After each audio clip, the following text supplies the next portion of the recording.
صحابی نے معلوم کیا کہ یہ جہاد سے بھی افضل ہے نیک اعمال ان دنوں میں. فرمایا ہاں جہاد سے بھی افضل ہے. ان دنوں میں جو نیک اعمال بندہ کرے گا وہ جہاد سے بھی زیادہ افضل ہے. اتنا بڑا مرتبہ. کیا نیک اعمال کرے ان دنوں میں؟ نیک اعمال ایک تو روزہ ہے. حدیث شریف میں ہے کہ ان 9 دنوں میں آدمی جو بھی روزہ رکھے گا، جس دن کا بھی روزہ رکھے گا، 1 سال کے روزوں کے برابر ہے. خاص طور سے جو 9 ذی الحجہ کا روزہ ہے، حدیث شریف میں یکفر السنۃ التی قبلھا والسنۃ التی بعدھا، اس سے 1 سال کے پچھلے گناہ 1 سال کے اگلے گناہ معاف ہو جائے. ایڈواس. عبداللہ بن عباس رضی اللہ تعالی عنہما فرماتے ہیں کہ اس میں آدمی کے لیے 1 سال کی زندگی کی خوشخبری اور بشارت بھی ہے کہ اللہ نے 1 سال کے گناہ ایڈوانس میں معاف فرما دیا.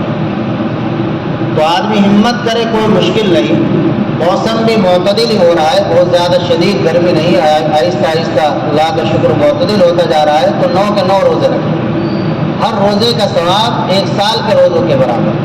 خود بھی رکھے، گھر میں جا کر بھی بھائی بہنوں کو، ماؤں کو اور اپنی بیوی کو بتائے، جا کر سمجھائے.